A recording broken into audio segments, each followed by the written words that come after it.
So yesterday we went on a hike to the top of the world with James Maskell. And on this trip, Tom and I had Tom Blue, who is an inspiration for many of us. We were talking about how nature was giving us something, and that with age, it seemed to be giving us more than it had prior. And I said, well, naturally, because the older we get, the further we get from our natural instincts. Because, as a child, you sleep when you're tired, you eat when you're hungry. But as we go along in our lives, we start suppressing these symptoms. You get tired, you take 2 shots of espresso, and you move on. And that's how we move through lives. But at some point, that doesn't really work. You start having your body signaling.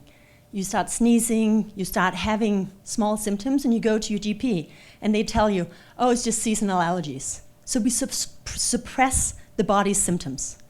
And what happens when we start doing that is really the link to nature, the link to who we are abolished or nuked. And the next thing that happens is that the body decides to turn up the volume. And at some point, it will be an inflammatory response, and it might have been 7 years in the making, but it's still there and it's full on. And at this point, the system now says, well, it's a complex problem, so we need to suppress it even further. Now you are on immunosuppressants.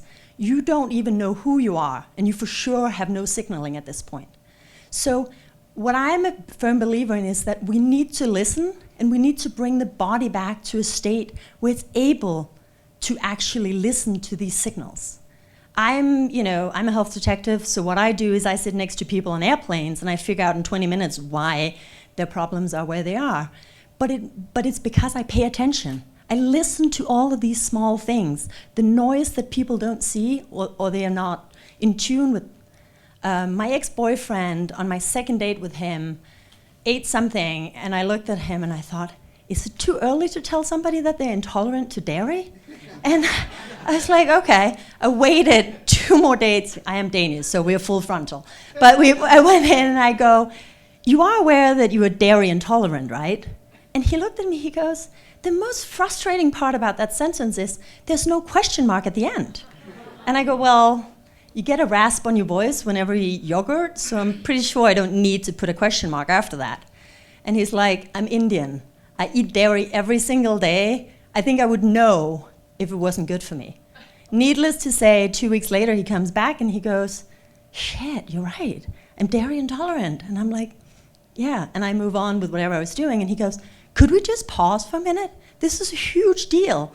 I'm eating this every day and it's making me sick.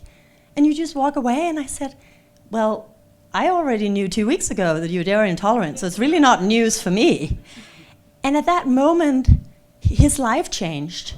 His brain fog disappeared. The following winter, he didn't have his bronchitis that he'd had every single year since childhood. But it also meant that we had, as a couple, to confront the fact that one day he sat down, he started saying, we killed my dad. And I said, what? And he goes, well, my dad had an autoimmune inflammatory disease. It was never really figured out what it was, but he was on a ventilator the last 4 months of his life. And to alleviate him, we just fed him yogurt. And that knowledge made him able to, at the age of 40, to prevent him actually going down that path for himself. So I believe that we should listen to these signals, or we should surround us with people that are able to get this signal, because not all complex medical problems request complex medical solutions. Well, thank you.